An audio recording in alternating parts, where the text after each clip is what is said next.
Hey girl, hey, welcome back to my channel. It's your girl Misha. Thank you guys for joining me yet again for another review. We are back with a brand new review for Tyler Perry's Divorced Sistas, Season 1, Episode 7. I am so sorry I am late, okay? I'm sorry.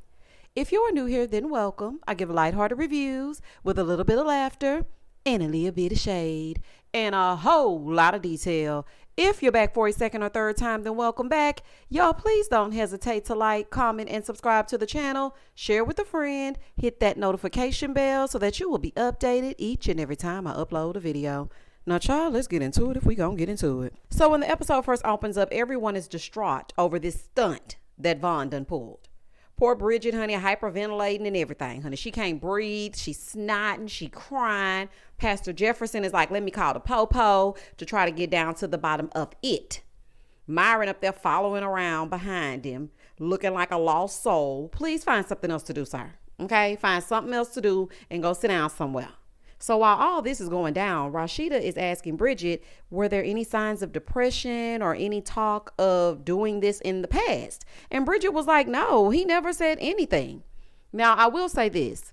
Men present depression differently than women do. So even though she would not have been able to sometimes, I'm not saying all the time, be able to like look at him and notice that he was depressed, sometimes they are and you just cannot tell. But anywho, that's beside the point, honey. That's neither here nor there. That's just a side note. So then Pastor Jeff comes back inside and he says, you know what? It could just be a cry for help.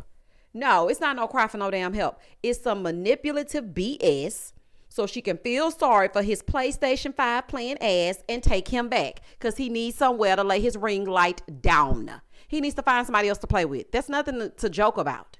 Okay, talking about some cry for help. Absolutely not. So then they realize that the phone hung up.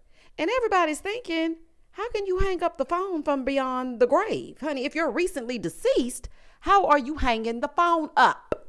Okay, so now they all sitting around thinking, oh my gosh, he done played in our faces. Moving forward. So then Calvin says, I think it was a game because he wants me to drop the charges. And he knew that you pressed charges against him just that quick? Okay, anyway, this is Tyler Perry land. In the next scene back in Naomi's sex dungeon, she's still getting it in with Bolo. Okay. She is dogging him out just like she wants to do Franklin. And he was like, hey, stop doing me like that. I'm not him. I'm me. Okay. I am not him. He's not going for it. Okay. She better get it together or leave it alone. She wants him to unalive Franklin and just get it over with. Naomi, girl, you are not ready for the repercussions of that. Also, ma'am, your vagine is poking out. I was like, oh my gosh, honey. On BET Plus, you are getting the plus. Do you hear me? They gonna have to clothe you soon here, okay? Because all your stuff is hanging out. Now, she wants to make it look like an accident. And he doing all that talking. She's like, look, I got $500,000 with your name on it. But I'm willing to drop $1 million. $1 million if you take him up out of here, okay? If his life is gone, then you can get this money. So now he's trying to figure out how he gonna do it. He's like, yeah, I can call one of my homeboys. She's like, please do not involve your boys. This is just between me and you. Now he wants her to give him the money up front. She was like, yeah, that's a no. Okay, I'm not giving you no damn money up front. So then she says, listen, I'll give you $10,000 up front. Girl, you gonna let Bolo borrow $10,000? Girl, 10 ain't gonna cut it. He said $10,000. Girl, now you know them crackhead prices. $10,000 to unalive this man. Girl, you would get locked up for even having a conversation about it. So you might want to cut him a bigger check. Back at the church, Tiffany done stopped by to talk to Rashida. So, you know, Gigi is in the pastor's chambers and she's sitting there acting all obtuse. You know, acting real funny style. And I'm just like, you know what? Just tell this lady. Tell this lady exactly what is going on so you can move on, so you can move forward. Tiffany wants to know if she's avoiding her. Yes, girl, she's avoiding you. You ain't got the memo? Here go Gigi. No, I'm not avoiding you. Why would you say that? She said, because I texted you like 1,000,000 times and you haven't responded. Oh, yeah, I've just been working. Girl, you have been everywhere but responding to that lady.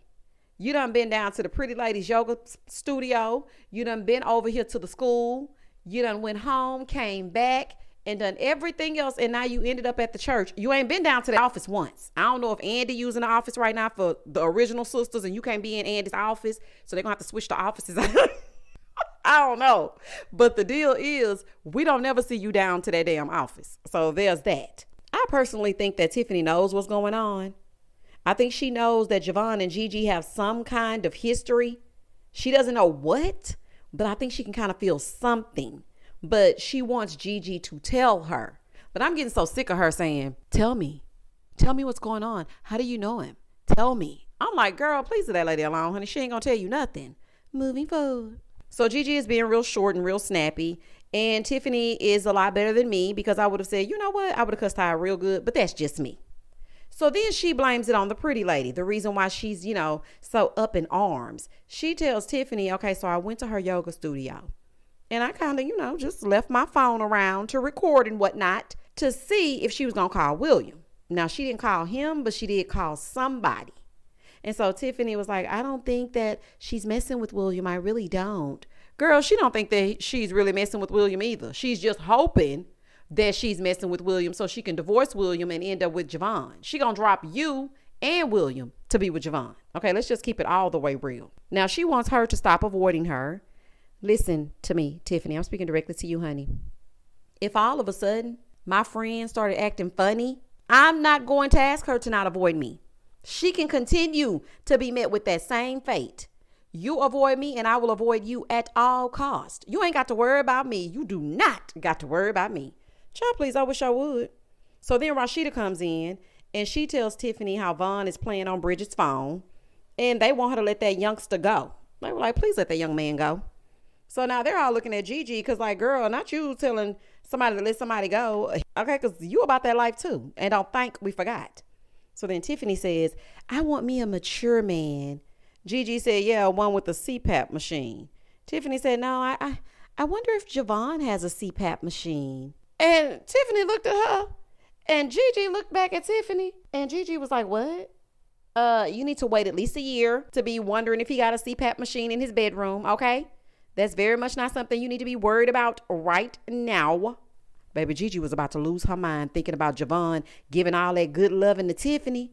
And y'all know she said he was long and strong. Honey, she almost tore her wig off. I said, oh, Lord, please don't mention that CPAP machine, child. Please. So then Bridgette came in there. Now, y'all get this. I know y'all already got this because episode 7 has come on a while ago. Bridgette gonna come in there and tell these people, I talked to Vaughn here at his cousin's house. The way in which he would never be able to ring my line again, he will be blocked on all social media. He will be blocked from coming around to their church. He will be blocked in real life on the phone.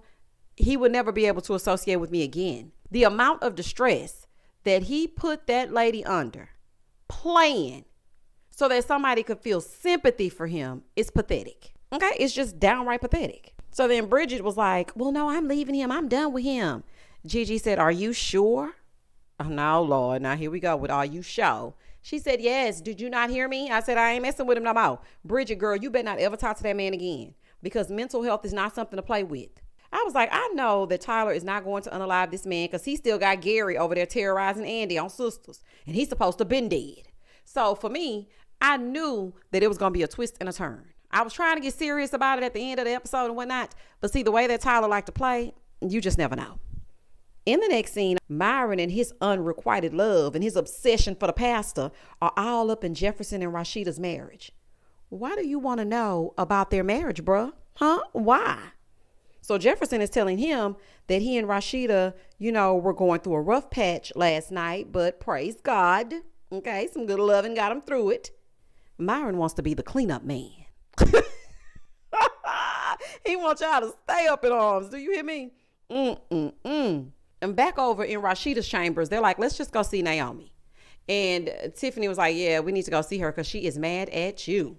And Rashida said, okay, she'll be all right, y'all. We're going to go over there and see how she's doing. Now, in the car on the way to Naomi's, Tiffany is still trying to find out why Gigi is acting funny. She don't even want to ride in the car with them. She was like, no, I'm going to drive by myself because I got some things I need to do. Girl, you got so much secret stuff going on. Naomi is out of the pen. So what else is going on? So Tiffany is trying to figure it out and she's asking Rashida. Rashida is the wrong person to ask questions to because she ain't going to tell you nothing. And it's always a set of friends amongst friends and all that keeping secret stuff. That would not work for me. It normally happens when you're in a group of 3. It's always 2 people that are closer than the third person. And the third person is like cool with them both, but they're not as close as the other two. So it just gets weird, honey. It's getting weird. Moving forward. Now, remember when I told y'all that I would not keep Anika for Gigi and William because she was treating her that crazy way? She said the same thing in the car. She said, I cannot keep Anika because the way that this woman is treating me, I do not know what is going on, but I ain't going to be able to do it. So then Bridgette and Rashida, they offered to keep her. And I was just thinking, why didn't they ask her, why didn't she ask her to begin with? But okay. Nobody might not be keeping her if we really want to be real, because Gigi and William might not be going nowhere. The way she treating everybody now that Vaughn is back in town. Might not be no trip. Down at the General Hospital, Franklin and Jefferson are facing off. Baby, it went down. Now, Franklin went up there to pray and lay hands and try to get that money, and he ain't fooling me. Franklin now wants to harm Rashida because she's friends with Naomi. So then Franklin tried to threaten Jefferson because he let that pulpit fool him. But Jefferson got gospel gangster, and he told Franklin, let me tell you something. You think because I'm a man of God, I can't be a mother lover to you? Okay, don't take my kindness for weakness. You think because I pray, I don't fight? But the Bible says to fight and pray. It did. It does. So then Franklin says, you know what? And it also says an eye for an eye. Jefferson says, and it also says the kingdom suffers violence, and the violence taketh by force. So if you hurt my wife in any way, you will become my enemy. Then he said, you better see how God handles the enemy of his children. He said, I pray that Lindsay gets healed. And I also pray that the anger that you have be channeled in the right direction. Because if it comes near me or my house, Franklin, you hear me. You will find yourself in the number of the slain. I said, oh, baby, somebody passed the collection plate. Baby, parishioner. Oh, child. I said, what is going on? Baby, I had to put up my church finger and ask to be excused to go to the restroom. I said, Franklin, this ain't what you want. Okay, you thought Jefferson was a punk, but you found out that it's not that time, okay? You better get yourself together or leave it alone. Moving forward. So then he gets up and leaves, honey, because, oh, how you don't want to be in that number when the saints go marching in. So you might want to leave that man and his woman alone. He leaves. He calls Rashida. Hey, where are you? Can you talk? She's like, the girls is in the car. She was kind of getting on my nerves a little bit. Talking about, I can't pick up the phone. This is dangerous. Girl, if you don't pick that phone up. So he calls to warn her not to go directly to Naomi's house because Franklin is coming after her and Naomi. He wants Naomi to come to their house. He said, you know what? As a matter of fact, just go ahead and go, and I'm going to meet y'all there, but don't go inside. So then he texts his ETA to let her know that he was 10 minutes out. So she hangs up the phone, and she's telling Tiffany and Bridgette, it's really bad because Jefferson offered for Naomi to come to their house. And y'all know he don't want Naomi at his house. And so it was getting a little bit too real. And so now Bridgette and Tiffany are kind of scared, like, what? Why on earth would he want to meet you there? Is it really like that? And Rashida said, well, he did seem, afraid. So I think it's really like that. In the next scene, Gigi shows up to Naomi's house before anybody else, right? And she comes on in. And her little play boyfriend walking around naked eating a sandwich. So Gigi turns around like, wait a minute. Where are your clothes, honey? Why don't you have clothes on? Child, Naomi still badly clothed herself. She comes out and Gigi had to pull out the Jamaican in her, honey, just to get her to put some clothes on. She said, girl, if you don't get in there and change, I don't want to see all that. Listen, Naomi is going through. She's feeling hurt. She's feeling trapped, feeling like nobody really understands. And I get it. So then she went upstairs to change her clothes and Gigi went upstairs to, see how she was doing. She finds Naomi sitting in the middle of the bed with the whip, spread eagle, child. So she goes up there, she comforts her and lets her know that, girl, I cannot help you if you don't get yourself together. I know you like to shock people, but this is not the way to do it. And I feel like she really did need that tough love. And I'm glad somebody finally gave her a space to let it out because Naomi has really just been reckless. She really has. Outside, the girls and the guys get to Naomi's house. So Jefferson told them, look, are y'all gone on in? and we're going to stay out here. But before y'all go in, he told them that Rashida is now an enemy of Franklin because she's friends with Naomi. And they're all like, what? I mean, truth be told, all of y'all are a target. I don't know if I could really just kick it with Naomi until she gets this man together. Because, I mean, people real life for real get hurt like that. So they go inside. Everything's still, in a disarray. Y'all need to start straightening up these pictures, honey. Straighten up them pictures, pick up them chairs so everything can be everything. So then Naomi comes downstairs. Now she got clothes on. And she let Rashida know that I know that you went to the hospital before you checked on me. So Rashida tells her, well, I had to process everything. And I feel like you caused this self-inflicted pain. Well, baby, what'd she say that for? Now, I personally feel like self-inflicted is a stretch. He was downright tormenting her, talking about her deceased brother, selling his painting to himself. Like, it was just too much. I don't care how strong and how put together you try to pretend to be and how you are so above all the drama and you would never, and you're so perfect. At the end of the day, you're human. So, I mean, I guess Naomi is like, okay, y'all want to play? Then let's play. This man gave me an STI. Okay. You told me to pray and I did. You told me to have faith and I did. So then Rashida says, well, faith without works is dead.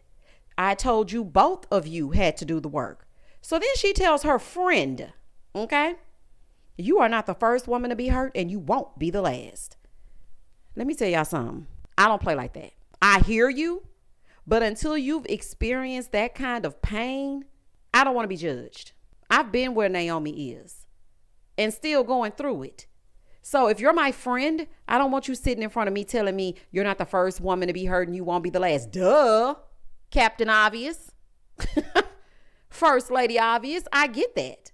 So, Naomi is looking at her like, oh, really? So then Bridgette pipes up and then Naomi says, you think having this big house is great because you don't have one. Now, Bridgette wanted to leave because Naomi is always popping off at her for some reason. And Tiffany was kind of getting on my nerves in this scene because she kept pulling on Bridgette, talking about, no, don't you go. You confront it. You stand right here. You say what you have to say to her.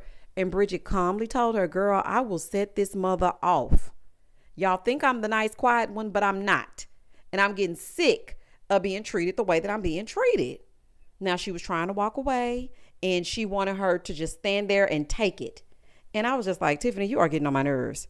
Now, Rashida is basically telling her that she's going to a place where she's drowning. She's sinking and taking everybody with her, and she is going to have to get herself together. Naomi looked at them. She said, is this how everyone feels?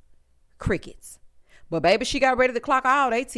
Let me tell you something. She said, y'all ain't happy either while y'all sitting in here trying to, comfort me. So then she went through them one by one. She said, Tiffany, girl, you just met this man last night and you ready to marry him. I hope you don't have to pay him alimony. So then she said, Bridgette, where did you meet your man? At the daycare? So then she went to Gigi. Baby, she told Gigi, you remember when you told us William was working with 5 inches? And you used to be my pro partner. We used to be out there in them streets. And you would leave him, but you need the dual income. Now on to Rashida. She said, baby, you have spoken your speech to me, but I have something that I want to play for you. When she played that outside ring camera footage and Myron got to talking, when I tell y'all, I said straight up. Now, I know this is Tyler Perry land because in real life, there would have been no way for Naomi to know at the exact moment that Myron was going to say what he was out there saying. Okay, there would have been no way. But let me tell y'all what Myron was saying. He's saying, I just love him and I know he loves me too. And I'm with him right now. He comes in holding her hand, trying to make me jealous. I just know it. And he's looking at me right now. He gets mad when he doesn't know who I'm talking to. So Gigi was like, Naomi, you're going too far. Rashida said, no, let her cook. I said, oh, baby, it's getting good. So now she's standing there shaking, okay, visibly shooketh. A tear is streaming from her face. And I'm just like, let me tell you something.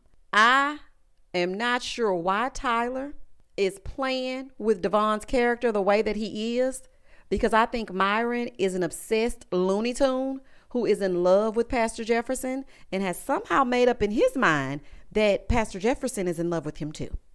It is a real life fatal attraction. This man needs help. This ain't cute. This is not him trying to suppress his feelings. It's giving straight up weirdo. And I'm not buying it. Okay? I'm not buying it at all. Now, he may be in love with Jefferson, but Jefferson ain't in love with him. And Naomi, you, honey, are the definition of hurt people. Child, y'all better leave her alone. And that was the end of the episode.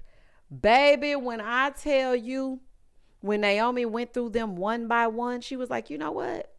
I'm going to give y'all something y'all can feel. Because y'all like to play in my damn face. So if that's what y'all want to do, then that's what we gonna damn do. Now, y'all comment down below. Tell me exactly what you thought about episode 7. Episode 8 coming right up. You will not have to wait, okay? So just go ahead, watch episode 7. Get into it as you get into it. Comment down below, and I'm going to comment back. Please don't hesitate to like, comment, and subscribe to the channel. And as always, stay safe, stay blessed, spread love, not germs.